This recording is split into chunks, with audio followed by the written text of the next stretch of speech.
జై జై శ్రీమన్నారాయణ జై వాసవి జై జై వాసవి ఓం అస్మద్ గురుభ్యో నమః శ్రీమతే రామానుజాయ నమః. రామాయణంలో నిన్న లక్ష్మణుడు కోపంతో వచ్చి ఇంకా పని ఆలస్యమైందని చెప్పారంటే అప్పుడు క్షమార్పణ అడుగుతాడు. కొద్దిగా ఆలస్యమైంది కానీ నేను చేస్తానే ఉన్నానని సుగ్రీవుడు క్షమించమని అడుగుతాడు.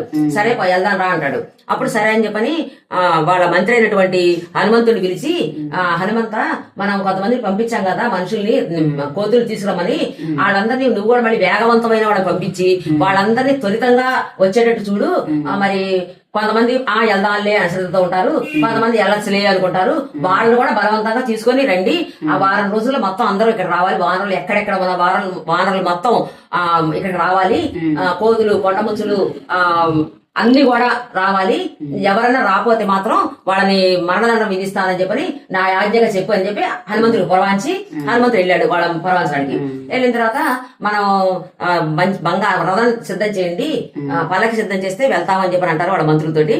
వాళ్ళు మంచిగా బంగారు పల్లకిని తయారు చేసి దానికి మంచి పూలమాలలు, బంగారు తోరణాలు అన్ని కట్టి మంచిగా అలంకరించుకొని తీసుకొస్తారు. దాంట్లో లక్ష్మణ్ణి ముందు ఎక్కమంటాడు. ఎక్కిన తర్వాత సుగ్రీవుడు ఎక్కుతాడు. ఎక్కిన తర్వాత అటు ఇటు చామరం వీసేవాళ్ళు నుంచో చామరం ఇస్తుంటారు.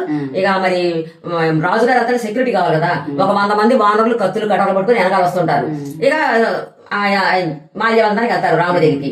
వెళ్ళడంతో సుగ్రీవుడు ఆ పలకిలోంచి దిగి రాముడి దగ్గరికి వెళ్ళి పాద నమస్కారం చేసి, కొద్దిగా ఆలస్యమైంది స్వామి, నన్ను క్షమించు, నేనేం మర్చిపోలేదు, అన్ని చేస్తూనే ఉన్నాను అని చెప్పి అంటాడు. అప్పుడు లేవదీసి సుగ్రీవుడిని ఆలింగనం చేసుకుని, నీలాంటి స్నేహితుడు ఉంటే ఎన్ని రాజ్యాలని గెలవచ్చు, ఎంతమందిని గెలవచ్చు, నువ్వెంతో మంచి స్నేహితుడు నాయన అని చెప్పి మెచ్చుకుంటాడు ఆయన.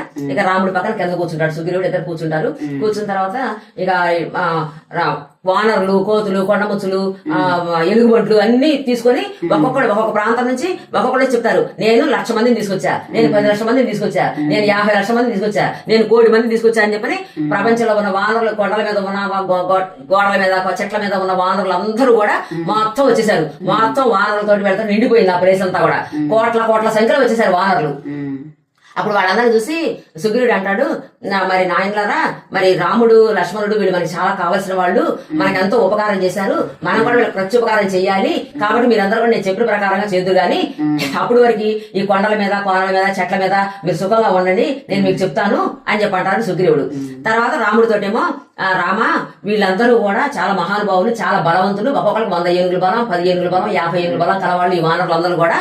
వీళ్ళందరూ కూడా సామాన్యులు కాదు, గంధర్వులకి, దేవతలకి పుట్టిన వాళ్ళు వీళ్ళందరూ కూడా అని చెప్పని రాముడితో చెప్తాడు. చెప్పిన తర్వాత మరి ఏం చేయాలో ఆజ్ఞాపించండి, నాకు తెలుసు గాని మీరు చెప్పిన ప్రకారం నేను చేస్తాను అంటాడు సుగ్రీవుడు.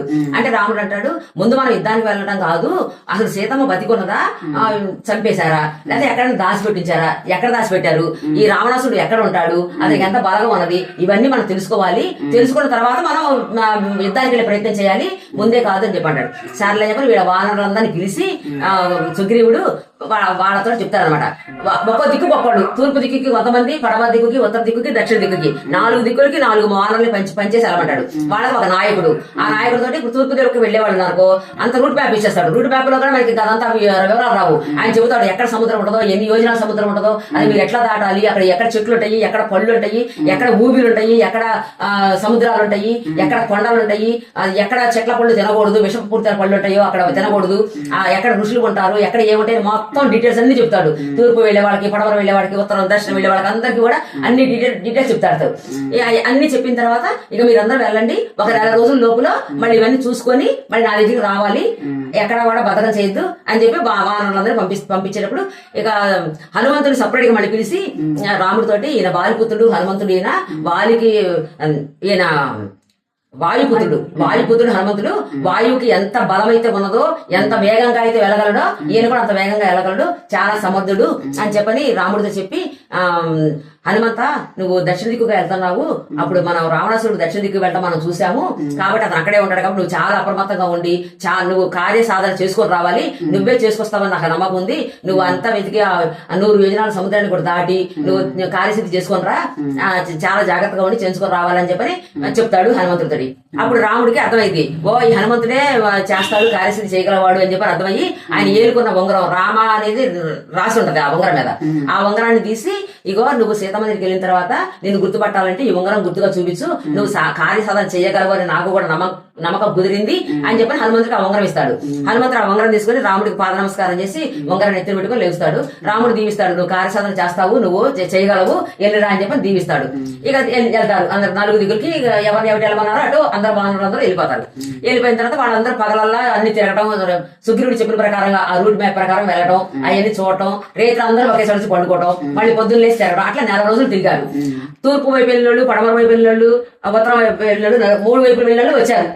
మాకు ఎక్కడ కనపడలేదు, సీతమ్మ కనపడలేదు, రావణాసుడు కనపడలేదు, మేము లావుగా బలంగా ఉన్న మనుషుల్ని పట్టుకొని చావు కొట్టి రావణాసుడు గురించి అడిగాము, కానీ వాళ్ళు కాదు, మేము అన్ని ప్రయత్నాలు చేసాము, ఎక్కడ దొరకదని చెప్తారు. ఇక దర్శనానికి వెళ్ళిన హనుమంతుడే రావాలన్నమాట. జై శ్రీమన్నారాయణ.